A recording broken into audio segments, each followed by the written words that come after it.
Gran Canaria is an island shaped by contrast, where coastline, landscape and history all come together as part of one journey. And right here is where the story really begins.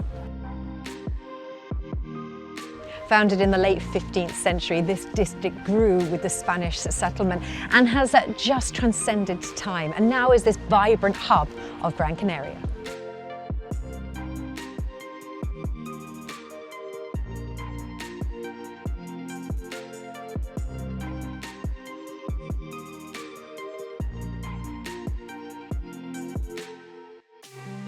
And as it was for Christopher Columbus, this is just the beginning. As we climb higher into the centre of Gran Canaria, the landscape opens up in every direction. This road leads to the island's most visited high point, Pico de las Neves. And we are in fact driving on stage 3 and 6.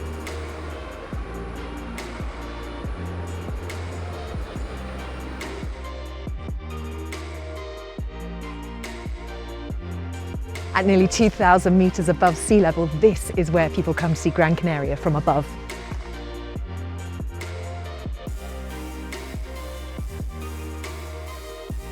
Well, this is the exact highest point, and on clear days you can see the entire island from one end of the Atlantic Ocean to the other.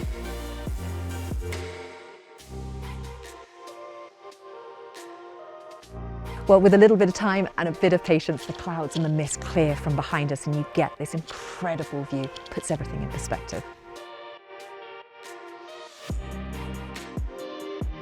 And from here we now start our descent all the way back down to see just one more thing, the coastline. You can see how much the weather changes. The mist rolls in and you can hardly see the road, and then all of a sudden it clears to bright sunshine.